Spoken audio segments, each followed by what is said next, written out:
semua, saya Cikgu Ta. Dalam video ini, Cikgu akan menerangkan STPM Ekonomi Semester 2, Bab 2, Perakaunan Pendapatan Negara 2.1, Konsep Pendapatan Negara. Hasil pembelajaran untuk Bab 2 ialah yang pertama, mentakrifkan pelbagai konsep keluaran negara dan pendapatan negara. Kedua, menggariskan 3 kaedah penghitungan pendapatan negara. Ketiga, mengilustrasikan penghitungan pendapatan negara Malaysia. Keempat, mentafsir sumbangan pelbagai komponen perbelanjaan dan pelbagai sektor kepada pendapatan negara.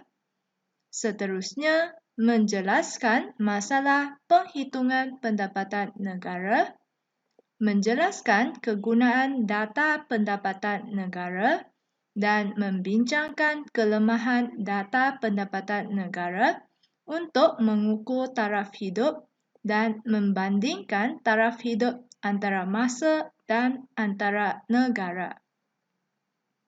Senarai subtopik Bab 2 ialah 2.1 Konsep Pendapatan Negara iaitu Keluaran Dalam Negeri Kasar KDNK terbahagi kepada KDNK HP iaitu Harga Pasaran dan juga KDNK KF iaitu Cost Factor. Konsep yang kedua ialah Keluaran Negara Kasar KNK, antaranya KNK HP dan juga KNK KF. Seterusnya, konsep keluaran negara nominal, keluaran negara benar, keluaran negara bersih KNB dan pendapatan per kapita PPK ataupun YPK.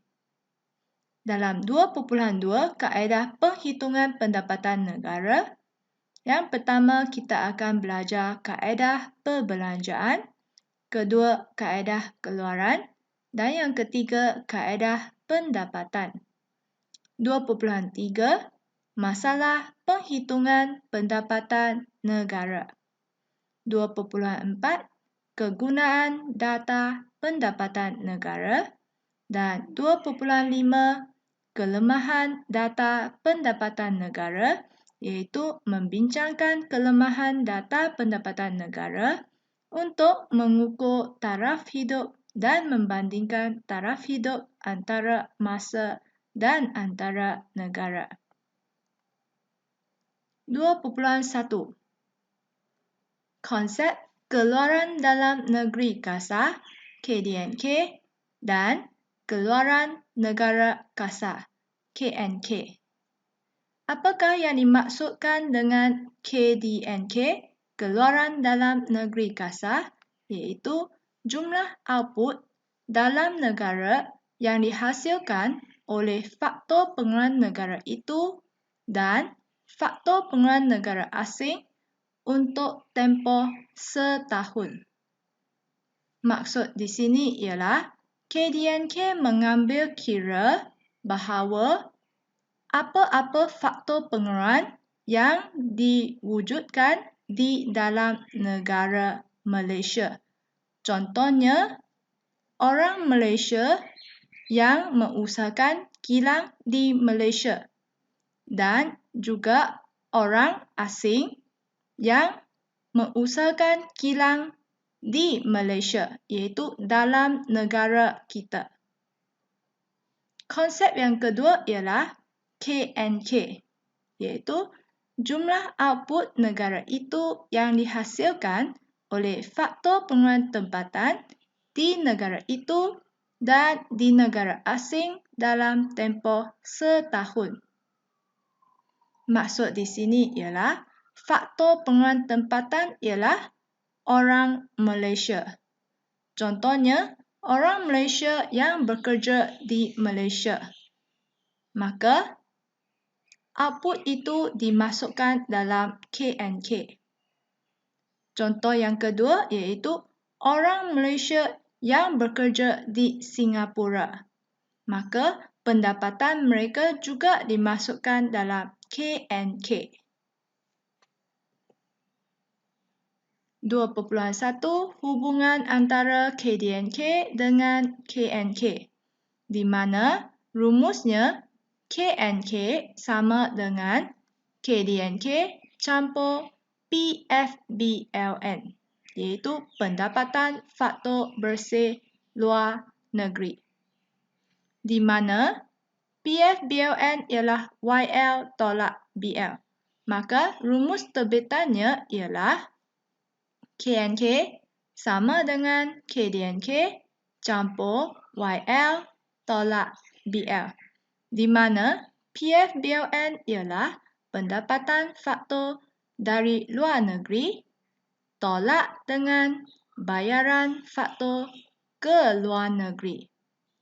Jika PFBLN positif, maka KNK lebih besar daripada KDNK.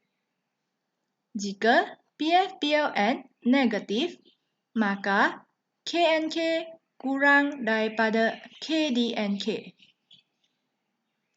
Hubungan antara harga pasaran HP dengan kos faktor KF. HP sama dengan KF campur CTL tolak subsidi. Cukai tak langsung ini akan meningkatkan harga. Maka, kos faktor campur dengan CTL. Manakala, subsidi akan merendahkan harga, dengan itu, tolak dengan subsidi. Rumusnya iaitu HP sama dengan KF campur CTL tolak subsidi. Ini ialah rumus umum. Maka diperlihatkan apabila kita masukkan pendapatan negara seperti KDNK, KNK dan juga KMB, maka rumus terbitannya ialah KDNK HP sama dengan KDNK KF campur CTL tolak subsidi. Kedua, KNK HP sama dengan KNK KF campur CTL tolak subsidi. Seterusnya, KNB HP sama dengan KNK KF campur CTL tolak subsidi.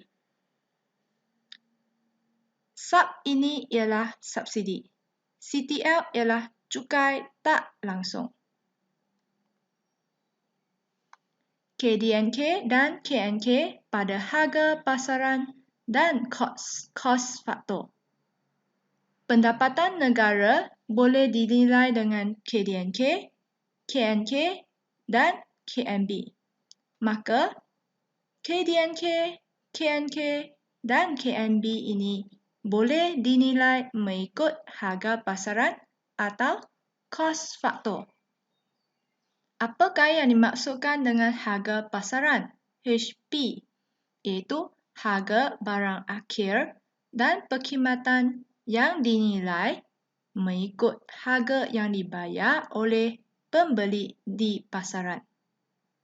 Kos faktor KF ialah harga barang akhir dan perkhidmatan yang dinilai berasaskan pembayaran kepada faktor pengeluaran yang digunakan untuk mengeluarkan barang tersebut. Hubungan antara harga pasaran dan kos faktor, di mana cukai tak langsung CTL adalah seperti cukai jualan, cukai perkhidmatan, cukai ekspor dan cukai import.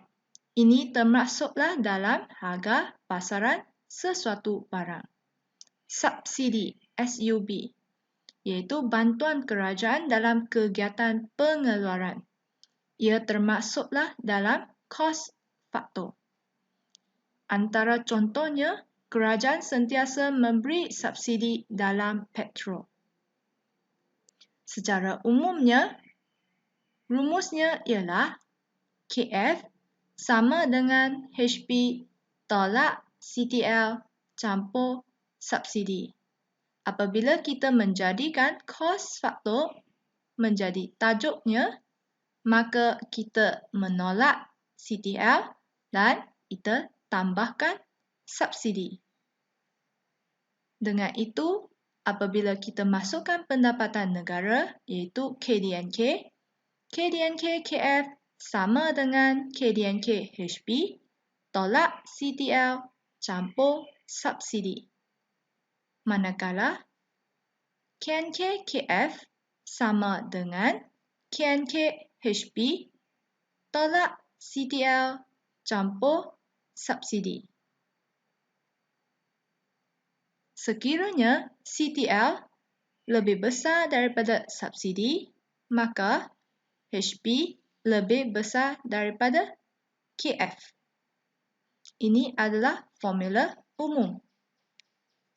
Jika CTL lebih besar daripada subsidi, maka KDNK HP adalah lebih besar daripada KDNK KF. Ataupun jika CTL lebih besar daripada subsidi, KNK HP adalah lebih besar daripada KNK KF. Kedua, jika CTL kurang daripada subsidi, maka KDNK HP adalah lebih rendah daripada KDNK KF. Atau CTL kurang daripada subsidi, maka KNK HP adalah lebih rendah daripada KNK KF. Jika CTL sama dengan subsidi, KDNK HP sama dengan KDNK KF. Ataupun CTL sama dengan subsidi, KNK HP sama dengan KNK KF. Seterusnya, keluaran negara nominal dan keluaran negara benar. Keluaran negara nominal dihitung berdasarkan harga pada tahun semasa. Keluaran negara benar dihitung berdasarkan harga pada tahun tetap. Pendeflasi KNK sama dengan KNK nominal bahagi dengan KNK benar darab 100. Rumusnya ialah KNK benar sama dengan IHP tahun asas. Biasanya IHP tahun asas dalam 100 bahagi dengan IHP tahun semasa darab dengan KNK nominal.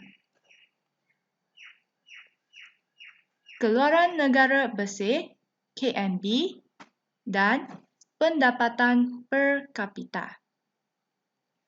Keluaran negara bersih KNB bermaksud jumlah nilai barang dan perkhidmatan yang dikeluarkan oleh faktor pengeluaran milik warga negara tersebut setelah ditolak dengan susut nilai.